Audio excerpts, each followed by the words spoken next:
कभी कभी इंडिया के कोर्ट्स में ऐसे केसेस आते हैं जहां लॉ, हिस्ट्री और रिलीजन एक ही फ्रेम में खड़े नजर आते हैं और फिर सवाल सिर्फ एक जगह का नहीं होता, सवाल होता है कॉन्स्टिट्यूशन का, सेक्युलरिज्म का और इस बात का कि स्टेट और कोर्ट्स रिलीजियस डिस्प्यूट्स को कैसे हैंडल करते हैं। इसी कंटेक्स्ट में एक तरफ सुप्रीम कोर्ट में एक पुराना और बहुत ही सेंसिटिव लॉ दोबारा स्पॉटलाइट में आ गया है और दूसरी तरफ बॉम्बे हाई कोर्ट ने एक ऐसा डिसीजन दिया है जहां रिलीजन और सिक्योरिटी के बीच बैलेंस का सवाल खड़ा हुआ। दोनों जजमेंट्स एक दूसरे से डायरेक्टली कनेक्टेड नहीं है, लेकिन दोनों एक बड़े कॉन्स्टिट्यूशनल थीम को टच करते हैं। रिलीजियस फ्रीडम की बाउंड्रीज क्या है और स्टेट कब इंटरवेन कर सकता है। अब सुप्रीम कोर्ट में जो मैटर दोबारा लिस्ट होने जा रहा है वो है प्लेसेस ऑफ वर्शिप एक्ट 1991 का और उसको चैलेंज करने वाली पिटिशंस। ये वही लॉ है जो बेसिकली ये कहता है कि किसी भी रिलीजियस प्लेस का जो कैरेक्टर 15 अगस्त 1947 को था उसे बदला नहीं जा सकता। मतलब अगर कोई जगह मंदिर थे तो मंदिर ही रहेगी, अगर मस्जिद थी तो मस्जिद ही रहेगी। और सबसे इम्पोर्टेंट बात, इस लॉ के तहत कोर्ट्स में ऐसे सूट्स फाइल करना भी प्रोहिबिटेड है जिसमें किसी रिलीजियस प्लेस को रिक्लेम करने या उसका कैरेक्टर चेंज करने की डिमांड की जाए। और इसी मामले में सीजे सूर्यकांत ने अश्योरेंस दिया कि इसे जल्दी टेकअप किया जाएगा। मतलब जहां इसका बेसब्री से इंतजार है, वहीं इस बैकग्राउंड में जब हम बॉम्बे हाईकोर्ट के एक रीसेंट केस को देखते हैं तो वहाँ भी रिलीजन और लॉ का एक अलग डायमेंशन सामने आता है। Hello law lovers and justice seekers, welcome to Law Chakra. हम आपके लिए लेकर आए हैं कुछ बहुत ही exclusive. Introducing Law Chakra prime membership, जो आपको देगा exclusive access like never before. बनिए लॉ चक्रा की प्राइम मेंबर और अनलॉक कीजिए full potential of legal knowledge. अभी ज्वाइन कीजिए। अब मुंबई के छत्रपति शिवाजी महाराज इंटरनेशनल एयरपोर्ट के पास एक टेम्पररी प्रेयर शेड था जहां रिपोर्टेडली पिछले 30 साल से टैक्सी और ऑटो ड्राइवर्स नमाज पढ़ते आ रहे थे, लेकिन अप्रैल 2025 में इस शेड को डिमोलिश कर दिया गया। उसके बाद टैक्सी, रिक्शा, ओला, उबर एसोसिएशन ने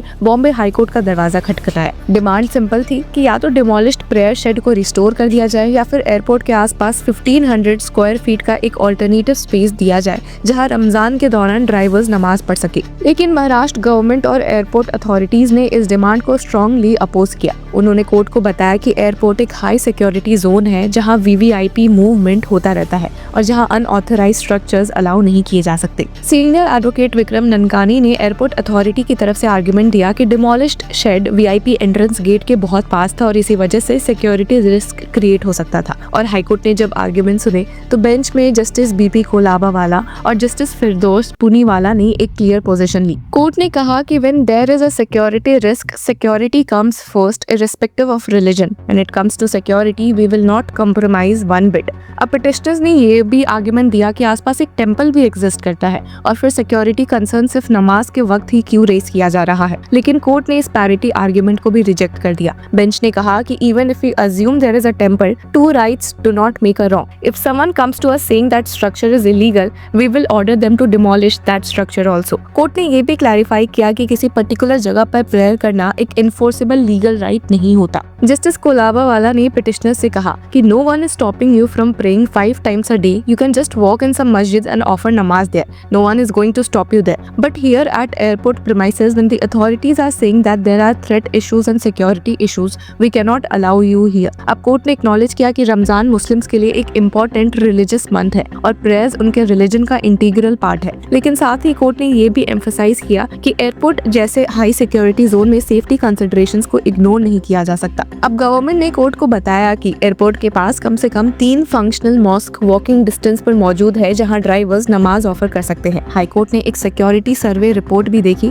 जिसमें 7 ऑल्टरनेटिव साइट्स एग्जामिन की गई थी, लेकिन रिपोर्ट के अकॉर्डिंग सभी लोकेशन सिक्योरिटी रिस्क या स्पेस कंस्ट्रेंट्स की वजह से अनसूटेबल पाए गए। इसलिए फाइनल ऑर्डर में कोर्ट ने कहा कि once we are faced with this report, we are unable to direct the respondents to allot any space to the petitioner association even for a temporary period to undertake namaz during the month of Ramzan. अब इस observation के साथ court ने petition को dismiss कर दिया, लेकिन court ने कम्प्लीटली डोर बंद नहीं किया। बेंच ने पिटिशनर्स को अलाउ किया कि वो फ्यूचर में रीडेवलप्ड टर्मिनल 1 के प्रोजेक्ट के दौरान एयरपोर्ट अथॉरिटीज और एयरपोर्ट अथॉरिटी ऑफ इंडिया के पास एप्लीकेशन दे सकते हैं। कोर्ट ने ये भी एक्नॉलेज किया कि टैक्सी ड्राइवर्स पैसेंजर्स को सर्विस प्रोवाइड करते हैं और उनके रिलीजियस प्रैक्टिसेस को इग्नोर नहीं किया जा सकता। बेंच ने एक इंटरेस्टिंग ऑब्जर्वेशन भी दिया कि these are the people who service the passenger who comes from the airport. Offering prayers is something that is an integral part of their religion. यानी कोर्ट ने एक तरफ सिक्योरिटी को प्रायोरिटी दी, लेकिन दूसरी तरफ रिलीजियस प्रैक्टिस की इंपॉर्टेंस को भी रिकॉग्नाइज किया। वहीं अगर हम सुप्रीम कोर्ट के मुद्दे पर वापस आए तो रिसेंटली जब ये मैटर हियरिंग के लिए आया था तो बेंच में सीजे सूर्यकांत के साथ जस्टिस जॉय माल्या बागची और विपुल एम पंचोली बैठे थे और सीनियर एडवोकेट राकेश द्विवेदी ने कोर्ट को रिमाइंड किया था कि इस मैटर में क्वेश्चंस ऑफ लॉ ऑलरेडी अक्टूबर 2022 में फ्रेम हो चुके थे। उन्होंने कोर्ट से रिक्वेस्ट किया कि फाइनल हियरिंग का टाइम आ गया है।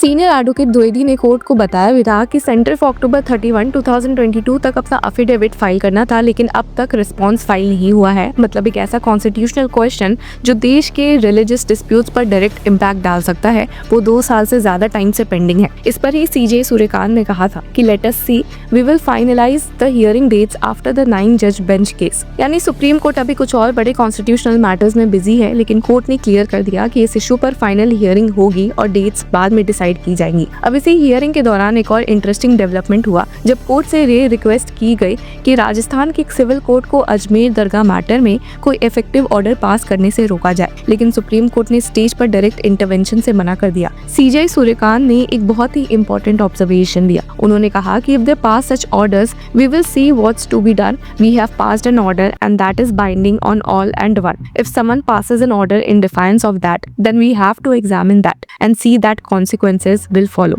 अब इस स्टेटमेंट का कंटेक्स्ट भी समझना बेहद जरूरी है। दिसंबर 12, 2024 को सुप्रीम कोर्ट ने ऑलरेडी एक ऑर्डर पास किया था जिसमें देश भर के कोर्ट्स को टेम्पररी रिस्ट्रेन किया गया था कि वो नए सूट्स एंटरटेन ना करे और पेंडिंग सूट्स में कोई इफेक्टिव इंटरिम या फाइनल ऑर्डर पास ना करे जो रिलीजियस प्लेसेस को रिक्लेम करने से रिलेटेड हो। यानी जब तक सुप्रीम कोर्ट खुद इस लॉ की कॉन्स्टिट्यूशनल वैलिडिटी डिसाइड नहीं कर लेता तब तक लोअर कोर्ट्स को एक तरह से पॉज बटन प्रेस करने को कहा गया है। तो व्यूअर्स, इन दोनों मुद्दे पर आपकी क्या राय है? Do let us know in the comment section. Until then keep following law चक्र।